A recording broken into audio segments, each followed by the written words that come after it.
once again to our week. Marilyn is with us once more. And, well, we're going to take a different perspective on the news. And the big news, of course, is the horrible knifings down in Australia, Bondi. They don't get a lot of this stuff over there, actually.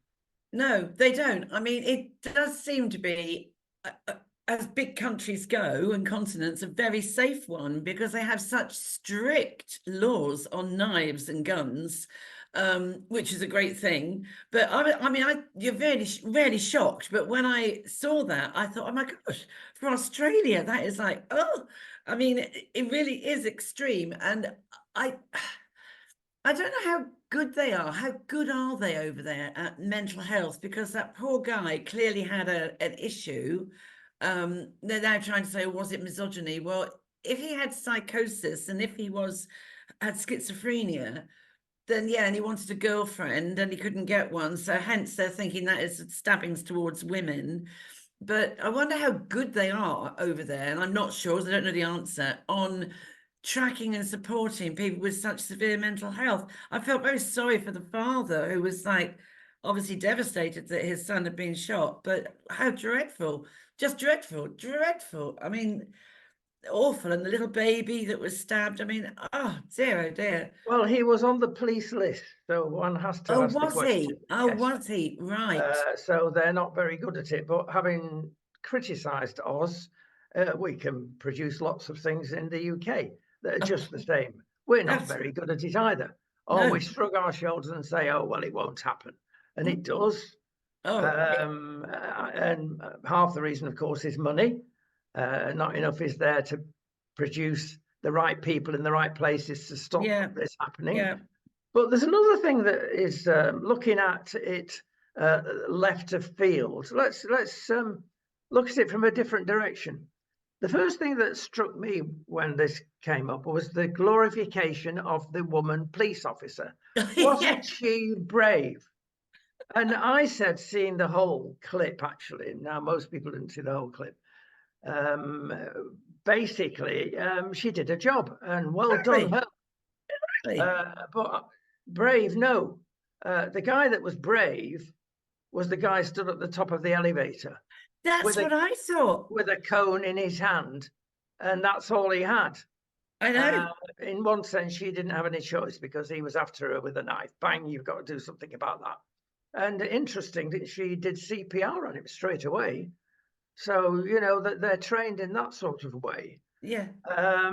So there's lots of fascinating things coming out of this. Now, ladies, you are brilliant. You're better than us men in so many ways. But it is jobs for the right people. And she was the right person in that circumstance. Well done her. But, of course, the Women's Lib movement got hold of this and really went completely OTT. And I say this because I was listening to BBC Radio just before the event. And again, it was about the Grand National. And rather than keep up to date and say, well, you know, 4 horses, I think it was last year, died. No, they grab out the only woman jockey that's ever been there and made a big glorification of the lady. Now, we've got to sort of see from the perspective of us poor downtrodden males that generally keep our mouths shut, that, you know, men are men and women are women. We've still not got it. Sir Keir Starmer still doesn't get it. Maybe he pretends to. But I tell you what, changing the subject before she shouts at me, we have got problems with that Labour Party because certain things are coming out now. Everybody's been complaining that nothing's coming out. What are you going to do when you get elected? Because it's pretty sure they will be. And they say nothing, but things are coming out now that are truly frightening. And if you think the Tories were bad, and they are, wait till this lot get in. I quite agree with you. I do honestly think that Reform are going to pick up an awful lot of votes because I think there's a lot of people in the Tories that won't vote Tory but can't bring themselves to vote for Labour. And as for Ed Davey, I mean, good grief. I mean, he's just horrendous, especially with his involvement with the post office during his time, which is absolutely outrageous. No interest shown whatsoever. But I mean, we had yesterday, no, wrong, over the weekend, no, wrong, yesterday, was it Sunday? 534 people came across on 10 votes. That's the highest number in one day. And that's because the weather here at the weekend was just fantastic. But, you know, if the Rwanda bill goes through, yeah, that if you just took those people alone, that's it. That's all that's going to go. So you still got thousands of others. I mean, I think this is going to be, I do think the migration thing is a hugely contentious issue over here. Well, With people it living is here. I massive, really do. It's a and worry. it's put to number 4 in the list because that's what our Lord and Masters think, that they know better than we do. Most of Britain puts that number 1. Yeah, oh, absolutely. Because the economy seems to be going in the right direction, as it is in most countries, as it will do naturally after a pandemic. Yes. So this is number 1. And there are certain facts, Marilyn, that have been produced this week that are truly scary and what we're talking about. Immigration. Let's look at the court situation. Let's look at France. 28% of people remain after they've been caught and gone through the court system. Only 28% remain. Guess which is the highest remainer in the whole of Europe? Yes, the dear old United Kingdom, 76%. And oh yes, that's not the end of the story. I'll give you another fact that is really gobsmacking. People are in the UK now whose visas had expired and they're still here. And they wouldn't be able to find where they are anyway. So, I mean, No. it is, I mean, and to say you need another department, do we need any more departments? We just need people to do their bloody job. Yes. And, you know, who are the people that should be flagging up on a computer that this person's, you know, should no longer be here, but has that person now disappeared into the ether, changed their name, whatever, and can't be found? I mean, that is a significant number of people. That is outrageous, absolutely awful. Well, we're going to come back to this in a minute, but I'm going to go to, before we do, I'm going to go to cheer us up with a real hero. That's Alan Bates. There are very few people like Alan Bates that would have a go at the establishment, but he's doing so. And he's done it already, gone to court and won, and now he's going to go back. So that the people who get away with it, the establishment, who've got all the power and all the money, will not get away with it. It's quite right. He's going to be crowdfunded, I'll tell you. Yes, absolutely. And I think there's a whole load of people, me being one, who will absolutely support it. There's lots of crowdfunding I don't do. I think, yeah, okay, fine. But no, I'm running my own charity and I put enough of my own money into that. But that I would, because it's so outrageous. It's so awful. And I sat and watched Mr. Alan Cook and then Crozier afterwards be interviewed, and Alan Cook was an embarrassment, and he had been the managing director and he was squirming in his chair. His face was flushed, and the guy that was questioning him, he was so funny in the way he tore this guy to shreds and he had him in knots. It was so funny. Is that not right, Mr. Cook? And he actually said, I'm very sorry, but I consider that you are outrageously lying. And how can you not know what was going on? And then Alan Cook tries to put all the responsibility onto the shoulders of Paula Vanells. Nobody see there has been the most extraordinary case of amnesia with both him and Crozier. But you can, you know, Crozier, you can sort of, because he's like the Royal Mail group, so you can probably excuse him a little bit. But Alan Cook, there's absolutely no, and when he was answering, he had this smirky smile. And one of the barristers who was on this side of the victim, a lady, he said, you know, she's right here, sat next to me. What have you got to say to her? And he just sort of smiled, this Alan Cook, went, oh, well, you know, all I can say is this is going to live with me a long time. And probably will with you. You know, I'd quite like to see you. Well, you probably don't want to talk to me. Well, I mean, I could have got, if I'd been able, I got up and slapped his face. And I he's mean, still there going to is come out with no a whopping accountability. pension. No accountability. Oh, they've all walked away with their posh pensions. Yeah. I mean, he obviously got out and resigned when, you know, when the going was getting a bit too hot in the kitchen. Yes. But the guy that was supporting this victim, oh, he was hilarious. He had a real air of authority about him and was twisting this guy. You know, you go, so you can't ever remember seeing this email, blah, blah, blah, that you signed. You know, how can you be? It's just nonsense. I mean, it's just. Marilyn, they knew. This is the real They knew. culpability. They knew. Of course they knew. Of course they knew. And I can't wait to see Paula Vanel's. I mean, Your friend, Paula. I mean, Alan Bates is a really good soul. He really is. I mean, and I really admire him, and definitely. And I've been putting out on Twitter, if he does go with GoFunding, for goodness sake, come on, back him up. You know, and in some respects, I hope some people actually give their legal advice for free, because it's, you know, Marilyn, we are a great nation with great individuals. Oh, let's yes. hope Liz Truss, who's brought her book out today, but I think she's right. We've got 10 years to sort the West out, else we're gone. Yeah, oh, I think she could be right. No, well, I mean, it's frightening. I mean, you must be worried about your grandchildren. I worry about mine. You know, it's all very well thinking, oh, we live in this tiny little leafy corner of Britain, but if you watch the news too much, I mean, you could get so quickly depressed. But I mean, the language is changing, isn't it? With the, you know, the whole thing. This is a very serious time. Everybody is on edge. Everybody's thinking. Everybody's watching. What I find so, it's the culture, isn't it? It's the nature of the beast. In the West, our thing is like Cameron was saying, look, take it as a win and don't retaliate. But the trouble is with the people in the Middle East, there's a culture thing about loss of face.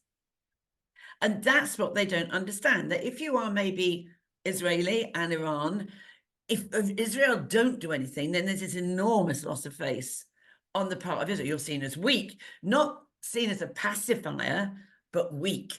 And that, you know, that tribal thing. I mean, when my daughter lived in Dubai and I was talking to her about, I mean, I'm so thankful because it's all quiet there. But I mean, at the end of the day, when she was working there, I used to say to her, and she'd be going off partying in Beirut and all of this. Oh, the lovely roof bars, Mum. I said, don't trust it, Nikki. Don't trust it, because the Middle East has decades and decades and centuries of being incapable of living in harmony. It's tribal. It is this, and that's what I think the West don't understand, is in their nature, they take it as a slight if they have to retaliate. Let me tell you a little story, and it happened last night with one of our grandchildren. And we were discussing, he works at a very high level in IT, and he works for Abu Dhabi in the Middle East there, and he's got a very well-paid job. And he, I think, is being nudged because he said, "Oh, I'm starting reading the Quran to see what that's all about." I said, "Right, okay. Which version?" "Oh, I've got the online version." So he showed me the version. And there are many versions and many rewrites of the Quran, in actual fact. And we got talking, bless him, and he's a good lad, and he's very open-minded about things. So that's good. But when you get to the eulogizing stage, as opposed to feet on the ground, and you ask a question, a simple question, for instance, all over the world for many decades now, we've had horrendous terrorists, and they all have an ISIS. And ISIS has come back, even though people said it's dead. No, it's not. It's back. They all have an extreme Islamic badge, and they're going down screaming, "I'm going to have 72 virgins, so I'll blow myself up." But there you go. Now, you don't get the other side, the Christian side, doing this. No. It's quite the opposite. Yeah. Does that not resonate? Well, it does if a normal, logical conversation can be had, which we did, bless him. Certain things can be simplified. Something, I'm sorry if I'm not going to be popular, is very wrong with Islam. And that's not saying all Islamists are wrong. I'm sure half of them are brilliant people. I've met a lot of them. They're great. But half of them, and you needn't say half, that's a lot, it's a minority. I'm sorry, after the recent survey, I will tell you now, half of them want a caliphate. Yeah, I remember us talking about that last Sharia week. law, exactly. Yeah, and they want Sharia law over here and everything. So you're talking about the fundamentalists, aren't you? In every religion, the fundamentalists are a real problem. I've got Muslim friends. They're lovely, really lovely people. Then they're gentle and they're kind, but there is this other, as you say, it's which fundamentalism perhaps has got a bad reputation. Oh, they're fundamental Christians. Oh, they're fundamental Muslims. Oh, they believe in the basics. Right, let's concentrate on the Christians. Evangelicals, call them what you like. They don't go around shooting at night. Well, no. I mean, and also, I mean, a woman who has a what do they call it? The veil thing. What's it called? You've got the hijab. You've got the hijab. Hijab, yeah. You've only got to have a little bit of hair showing, and I mean, it's just horrendous. I mean, I think this is important as well because, and we have this in Spain. There's quite a big Muslim community, and it's a question I'm going to ask the viewers because I don't know the answer to this one. If people, and it's good that people together, diversity in one respect, although that can be misused and has been. But to get into a different country and be assimilated, there's no intention. If there was, they wouldn't wear the hijab because it's a real separation thing. I mean, I can understand if you are living in the desert.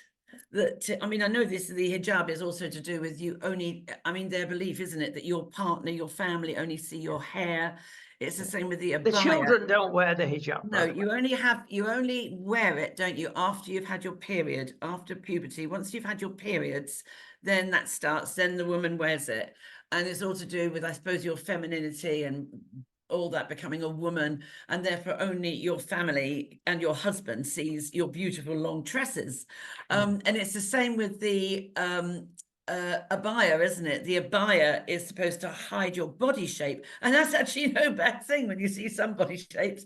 You know, I mean, again, it's so that you are not seen out and about as a sexual being. I mean, my daughter, when she lived in Dubai, she said it was brilliant. This girl said to me, "It's brilliant." She said, "You can have a bad hair day, and no one knows. You can come to school with you can come to work with your pajamas on underneath your abaya, and no one knows." But these, I mean, I'll tell you what, there's a really good book and it was made into a film and it was frightening. And I don't know if you know it. It's called Not Without My Daughter. And it's a true story of an American lady, white American lady, who met her husband, who was Iranian. And I don't think he was a dentist, but he was an osteopath or something like that in America. And all's well. And they have this little girl. And then his brother starts coming over from Iran. And the husband and the brother start having these like little chats quietly in the distance. And her father is aware of the change of dynamic. And in the end, it's, oh, let's go over to Iran to meet the family. So she goes over, and the moment she sets foot in the house, his mother is utterly brutal. She is put in a room. She has to wear all the garb. And she's locked in the room with this daughter and she can't do anything. And suddenly overnight, but when he got back into Iran, his whole personality changed, became a completely different animal. Or did he change? Was that really him? Then he'd gone to live a different, you know what I mean, persona in America. Anyway, eventually she manages to escape. He says, "I'll let you go back, but not with your daughter." So she's like, "I am not going without my daughter." So that's why it's called Not Without My Daughter. Eventually she escapes And she wrote this book with the backing of the American government, who said there was something like about 6,000 white women still, it must be about 20 years ago, this book, still over in Iran, who are kept in these conditions, American women who have met and married Iranian professional people in America who have ended up in this situation. And her father just sort of got wind, just had something that didn't feel right. And bless him, he passed away just before she got back to America. And I read that book, not without my daughter. I read the book in a day. It was gripping and frightening and as real today as then. And how she was beaten up by the mother-in-law, awful, awful, awful. And it was made into a film. It's a terrible story. But if you want to understand what Iranians do to the white women, and it's no different now, not without my daughter. Brilliant read. Brilliant read. There you go. One has to say, when we're asking the viewers, please contribute and let us know your feelings, because I've not really made my mind up why it sort of jars. I don't get the same feeling with the Indian community when they wear the sari. I think that's a pretty dress. But having said that, they don't always wear the sari. One day they'll wear the sari, with a lot of them, probably most. The next day they'll be back to Western. Oh, I think they're beautiful. We went to we went to Luton the other day to the Hat Museum, right? Because I had no idea. That's why the Luton Football Club are called the Hatters. Yep. And they, in their time, from 1800 to 1900 and something, had made 7 million hats in Luton. And there's still 50 manufacturers there, specifically for Panama and straw hats. But there was at one time 500 there, and this hat museum was really interesting.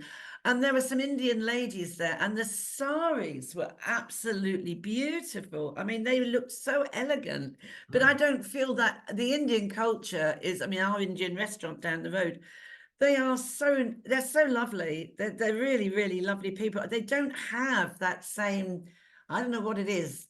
They've integrated a lot better. That is just yes, they have. They're highly intelligent. They're very intelligent. They're very gifted with technology and all of that, and they're much more empathic and caring, I think, than the Pakistanis. I mean, well, back to the Quran. It's not the easiest read, and some of it is so.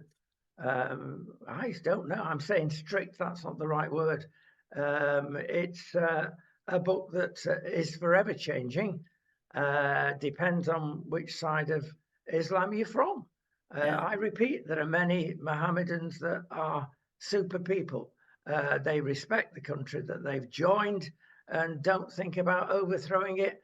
But I'm sorry, if half of them do, I am worried. And if Her Majesty's government are not worried, they're going to get what they deserve. No, well, we're going to get what we don't deserve. I was just going to say, we are going to, not them. We are going to get it.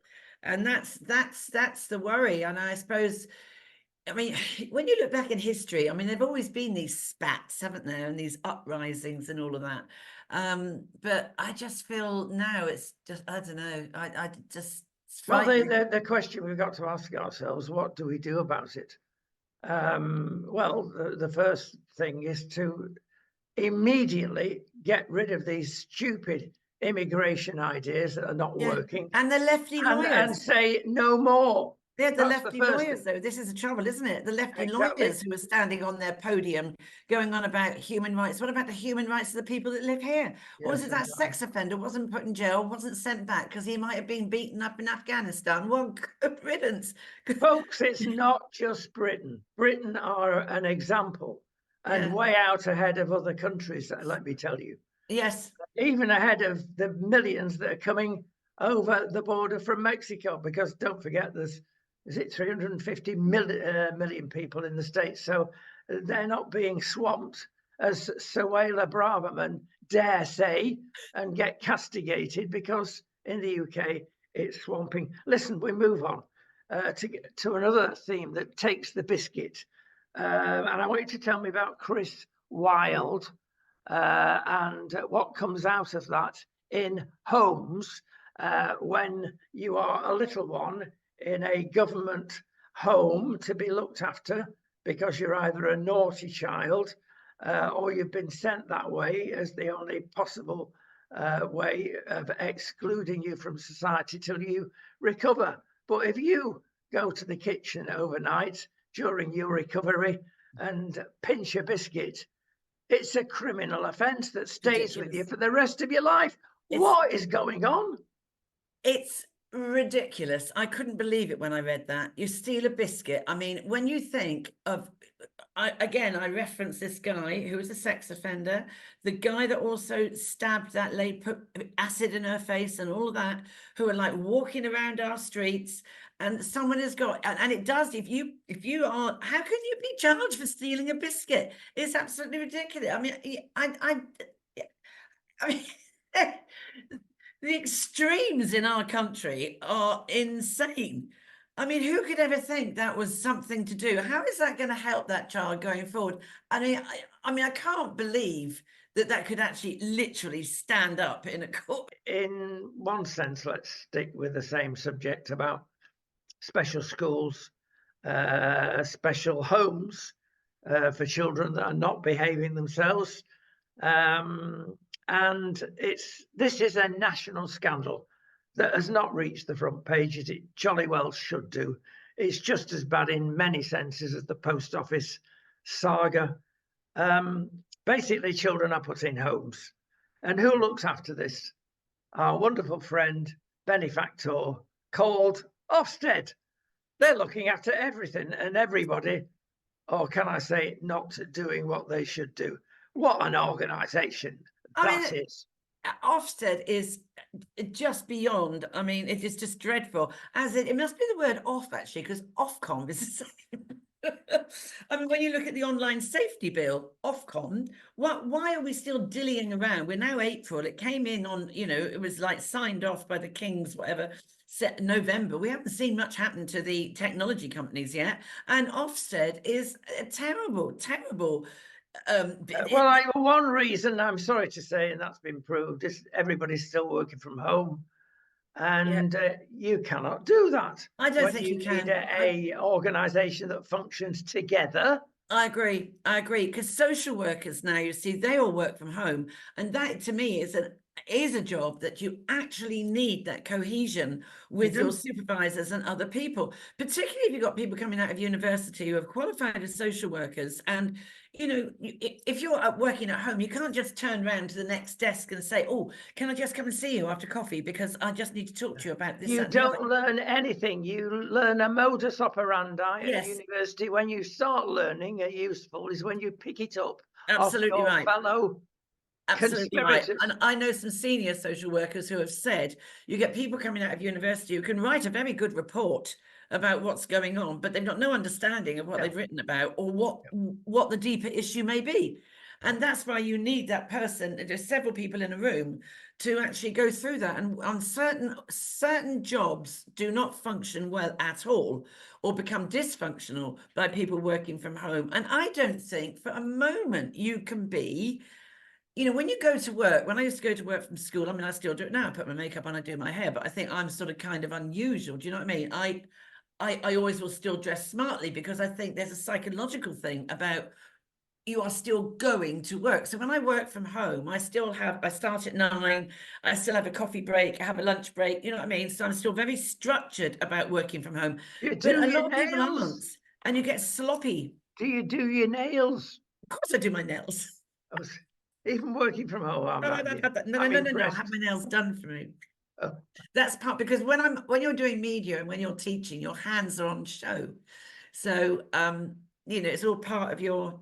Well, your hands are all, you wave them around. We carry on quickly. I used to be a music teacher, that's why. That's it. Oh my. Well, look, I'll give you some more stats. Basically, you've got to come under Ofsted. They're looking after all these institutions, but there's not enough of them. There are many institutions that are not registered, and the government turn a blind eye. I'll give you a figure. There were 845 investigations last year of individual children being abused, basically. Let's call it what it is. And not one of them was followed up. Not one. Why? Because everybody's keeping stum. They cannot cope. A local authority have got, let's say, a dozen children that are causing real problems. There's not enough room for them in a well-organized institution, if such one exists. So what happens? The private sector come along. They get hold of an Airbnb, a big house. They take care of 4 or 5 children in that big house, including a security guard. They are receiving millions from local authorities. Let me tell you how much each child is costing us as taxpayer in that situation. £150,000 a year. You could go to Eton on a quarter of that. You could go to Eton on half of that or less. Exactly right. I mean, why don't they just put them into private schools, independent schools? I mean, it is the division of money and funding is extraordinary, isn't it? The way that's calculated, I find, and there's no, we've given you this money. Now, where's the transparency and the proof of what you did with that money? What was the impact of it? Do we need to give you more, or should you pay us some back? Where's the accountability? There's the check, and that's it. No one seems to be accountable or has to feed back with evaluations of the work they've done and proof of its impact. It's crazy. More stats for you. Up to 50 kids in each local authority area are waiting to be placed, and that's why the authorities are getting desperate and paying out these vast sums. Britain is falling apart at many levels, but these are the levels that uphold society and look after our kids for the next generation. Some of them can be rescued from their plight. But why are they in their plight? Well, some people are giving it a lot of thought. Some people are saying, well, crazy divorce laws are not helping. It's so easy to get divorced and not have to think twice about it. There's 2 arguments there. I just leave that again for thinking about. There's nothing to keep families together financially from, especially the UK government. Families are treated in a derisory manner in Great Britain compared with other countries. The problem you've got is the family courts. That's another problem. And in fact, before you called me, I am in the process of writing a training course for somebody who's got a lot of funding to look into family courts. And we have, of course, Tony Blair and his horrible wife to thank for that, and the secrecy that surrounds it, and the family court judges, which are not really like your criminal court judges, they're at works tribunal level. I'm going to get in trouble for saying that. Oh no, they are. And what gets me is that the voice of the child isn't heard. So if a child doesn't want to go with their father, I mean, it is supposed to be for the well-being of the kids, and that isn't what's happening. It's all about, and then you've got Fathers for Justice that pop their head up about the parapet, how to bring down the woman in court and to win. Fathers for Justice are a very toxic organization.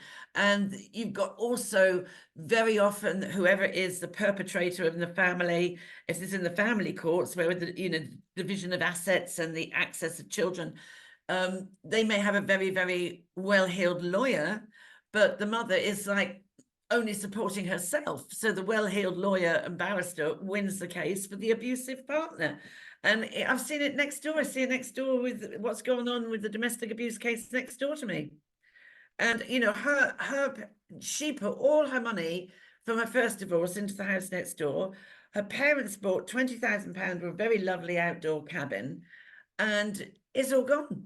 She can't even afford to buy herself anything. It's a £600,000 house because of the division of the money. And he has alienated the children, this parental alienation. He's alienated the children against her because he's got some money. So therefore, when you're 12 and 14, I get a new iPad if I stay with dad. And so she has to now pay him child maintenance. I mean, it's terrible. And all that does impact the children. And the voice of the child is not being heard in the family courts time and No, time again. no. Time and time again. The child will say, I don't want to see my dad. He abuses me. It could be that the case has got to the family court because Crown prosecution haven't found anything that makes it criminal, so it still has to go to the family court. Then the poor mother or the father, whoever's the innocent, is sworn to secrecy. They can't talk about the case because it hasn't gone through the criminal court. It's dreadful. It's absolutely awful. Well, there's 3 reasons and very good reasons there. We've mentioned the other thing is the back to work brigade. Ladies, get back to work as quick as you can. No, place your children before that. Lastly, what I call is the single parent syndrome in the United Kingdom. Now, single parents need all the help they can get, especially the ladies.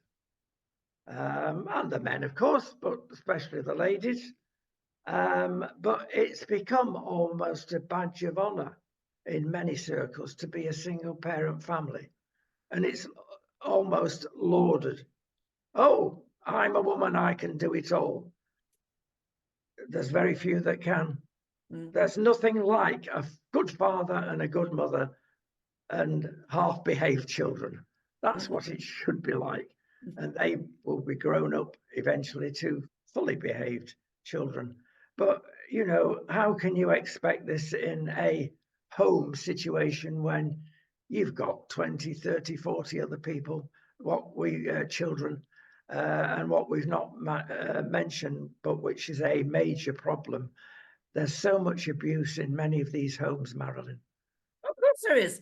If you're going to put, of course there is. Even in the just domestic homes down the street, there's a lot of abuse. But I think it's wider and deeper than that. I think there's a lot of angst in society about jobs and finances and the world and this country not working properly as it should, waiting lists at NHS, you name it, wherever you look, it's broken. And I think that does impact people's mood and their tolerance, if you like to call it that as well. Children's residential homes, oh, hello, they're vulnerable people. So I'll apply for a job because I like to abuse vulnerable people. You've got all that problem going on as well.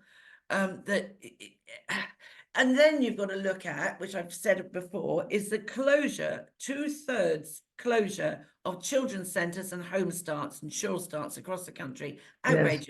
Yes. Outrageous. And that it's just awful. They are lifelines for people. Families don't all stay around the corner from granny anymore because of the nature of their work and everything. And you need to have someone that is a lifeline support for you, for advice or whatever. You can't potty train your child or something, you're having difficulties, or, you know, you suddenly decide that if you do go to a friend, maybe your child's got autism or something because their behavior, you know, and we have so little respect in this country given for the real need for the understanding of early year development. It is essential that we get that right, and it can't just be blown away because another subject has come up on the news. The number of times you get asked to go on a media program and something has happened, the child's been murdered or whatever by the mother, blah, blah, blah. And you get up early, you're all ready to go, and suddenly it's cancelled. Or what was the last one that was cancelled? Because of that great big container ship that bashed into Baltimore Bridge. Well, terrible, but we don't live in Baltimore. You know, I was supposed to be going on to talk about the amount of children that are being abused in the country with the new figures. And breaking news, can't do it now. Well, it's always put to the bottom of the pile as a fill-in if there's a gap in the news. Yeah, regrettably, you're right. But let me give you some good news to finish the item. And that's the government decided to give £165 million to help the situation immediately. Now, well done, but sorry, Drop and Ocean spring to mind. Well, yeah, but who's going to get this 165 million? Where's it going? Bureaucrats are going to get it. Exactly right. NSPCC will get it. Barnardo's, Action for Children, the same old boys club.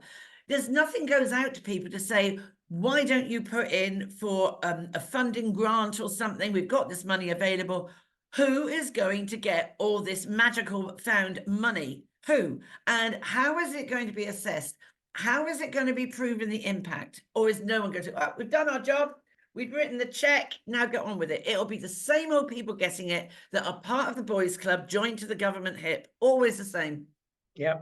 I'm going to cheer you up now. And that's why nothing changes, because they don't change the business model. They don't look outside the box. They go, oh, same old, same old, same old. Yeah. Let me cheer you up. I'm going to cheer you up. Because I've got a photograph to show you of line dancing. Ah. Well, I mean, you've got to be sad. Actually, we filmed on one occasion a line dancing festival, and it's absolutely riveting. There are so many different steps, and you get it wrong, you know, the whole line can fall over like a pack of dominoes. And they don't smile. Well, that's concentration, Rodney. That's why. Exactly, it is. You've got to concentrate, and there we are. As you can see from the photograph, they're all dressed up in stars and stripes. Half of them have got stripes, other half have got stars.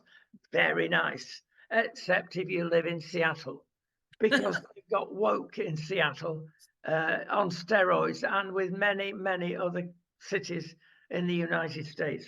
So they don't like the stars and stripes because it might upset another flag in another country or the participate.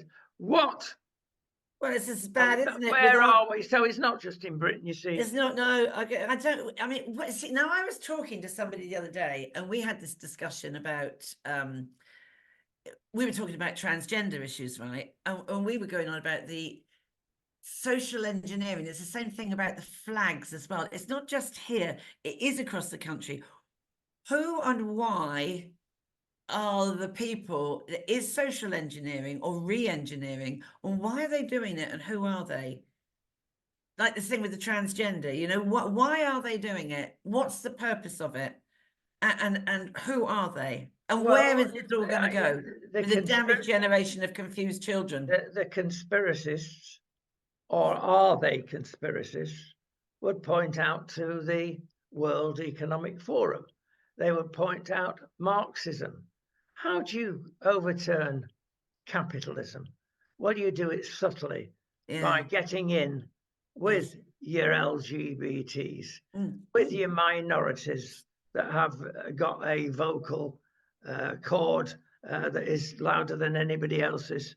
Yeah. And you break up society. You break up society by making people disquieted. Yeah. Now, we get a lot of people down here because of the nature of our business from UK and all over the world, but especially from the United Kingdom. And they come and they say, oh, isn't it wonderful? Now, there's no country perfect because everybody would be there if it was. There's a lot wrong in Spain, but compared with Britain, no, there ain't. And they all say the same thing. And it's not just the weather. Yes, for the first couple of days, a nice 30 degrees after a nice 12 degrees in UK is beautiful. But it's not that. There is palpable attitude and disquiet in the United Kingdom. People are fed up with all this. And the main thing is they're not being listened to. Mm-hmm. Well, when were we ever? It's not, it's just a load of rubbish. I mean, the only time to try and listen is if you have an election, and that's when the electorate say, hear me. And I think there's going to be, the trouble is, like, if they vote for reform, they haven't got enough people, have they, to sort of... No, they might get 2 seats if they're lucky. Exactly. But then do you vote for the other idiots? I don't know. I mean, I will always vote because I'm a woman, and the suffragettes and all of that. And there's women around the world that would give anything to be able to vote. So I will always vote. But I don't know who for. Well, no, I've always backed that argument. How dare you complain if you've not voted? Exactly right. I tell you what, with what we've got, I now understand people not voting. But I think when you go abroad like that, I can remember when we went to Portugal for the first 2 months. I mean, we had a glorious autumn when we rocked up there. It was absolutely fantastic. And then as you live there, you dive down to the bureaucracy, and boy, is Portugal bureaucratic. You have to have a form for this, you have to have your ID with you all the time, there's this, that, and the other. And I'm sure it's the same in Spain. Nowhere is, but they've all got their idiosyncrasies. And It's worse in Spain. yeah. Oh, because really? and Worse than I'm going to get Portugal? myself in trouble again now. Worse than Portugal? Oh yes, and the attitude of the civil servant in Spain is part of the Inquisition. Believe you me, they make you suffer. They do. They're dreadful. Sorry, Spain, but that is the truth. They're better than they used to be. But I've I got think to admit. France, you see, France is a bit like that as They well, are isn't it? truly awful. Portugal, no, they're such nice people. Even the bureaucrats, because they're part of the system, they still say hello and they can have a laugh. You try having a laugh in Spain and you'll be garroted. Yeah, no, that is true. They are, yeah, and the women are quite aggressive, aren't they? The women, they're quite forthright and aggressive. They sort of stand up for their rights, don't they? Spanish women, goodness me. Oh yes, yes. I've seen a few ding dongs going on when I was over there. Yes, but the yeah, original. I think this is the point. People go away, they go on holiday, and they think, oh, this is lovely, lovely. I'm going to move and live there. But it's not long before you find out that, you know, they got their problems too. Everyone has. Everyone has. So I suppose you could say put up and shut up, and I'm never going to shut up. You're never going to shut up. This I got, you know, I think the thing that worries me is when the elderly, the sick, and the vulnerable are not being cared for properly, be you young, old, or in the middle. Oh, you're behind with the news. You're completely wrong because, as you well know, in Switzerland, they take care of their cuckoo clocks and are completely cuckoo because they've now got the ECHR to agree that older ladies are being affected. Their rights, human rights, are being affected by climate change. Big conference in Switzerland on this. Basically, they have found anybody that dismisses climate change is culpable of making these old ladies who will get worried suffer because there's extra heat and they can't take the heat. And it's all down to climate change. And human rights, ECHR, have stepped in and say that vulnerable groups like old ladies have got to be taken care of. I mean, if you want a diagnosis of madness, apart from our gentleman friend and his mate in Scotland, who said, as you know, that everybody's white. Now, why aren't they put away? This is another subject. Oh, I know. I mean, if that isn't hate speech, but we're only white. We're only males, especially. So what does it matter? We're not white, are we? We're pink. We're pink. Right. Okay. I'm going to cheer you up with last item. The full English breakfast. Actually, it's not as bad as you think. Everybody says greasy, blooming full English. It's not if you cook it properly.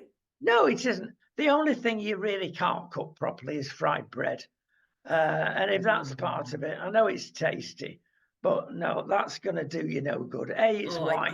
I love fried bread. I haven't had that. Oh, you've got me going. I haven't had that in years. I used to love it when I was a child. For you. But other things that you think are bad for you, egg is great. It's a whole lean protein item. It's great. So egg. Now, what do you cook it in? Well, you cook it in olive oil.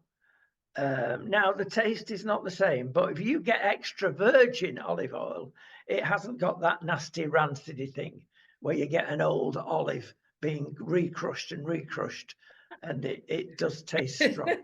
So splash out. Mind you, on splashing out on olive oil, let me tell you, Great Britain is a rip-off. We are being ripped off down here because of the bad harvest. And we're actually paying about £8 for a litre of olive oil. You're paying double that in Britain. And more. It has gone and up. That's extra virgin olive oil, the best stuff. And why it doubles in price? Well, I suppose if you ask Mr. Tesco how he made 1.6 billion last year, he'll tell you why it's doubled in price. But apart from that, if you have beans in tomato sauce, be careful of the amount of sugar. In fact, a tip for everybody, make your own beans and tomato sauce. It's so much better and so much tastier and so much healthier. So that's a good idea. And instead of your sausages, which usually are made out of pork and fat, and mainly fat, try chicken or even rabbit if you're in Spain. Oh no, they're nice. It's all in the spicing. And be careful even when you buy chicken, because you've got to go to a local butcher's. Yes. Because what the supermarkets do is get a whole bird, stick it in a machine. You're getting claws, they deny it, of course, claws, eyeballs and everything. You get the full Monty, and it's not good. And you get the fat, and everybody knows chicken skin is very fatty. I So think go if to people, a butcher. I think if people knew what was in chicken nuggets, they'd never eat them again. Yes, it's not gold, no. So certain things for a full English, as long as it's cooked in a little olive oil and you maintain the healthiness of it, it's good. Bags of protein, blood sugar is released gently. Well, don't they say breakfast like a king, lunch like a prince, and dine like a pauper? And I find if at the weekends, if we have a full English, it keeps you going all day. All day. It keeps you going all day. Yes. Well, the Spanish, of course, misbehave themselves because they don't start eating till 9 o'clock at night. Yeah.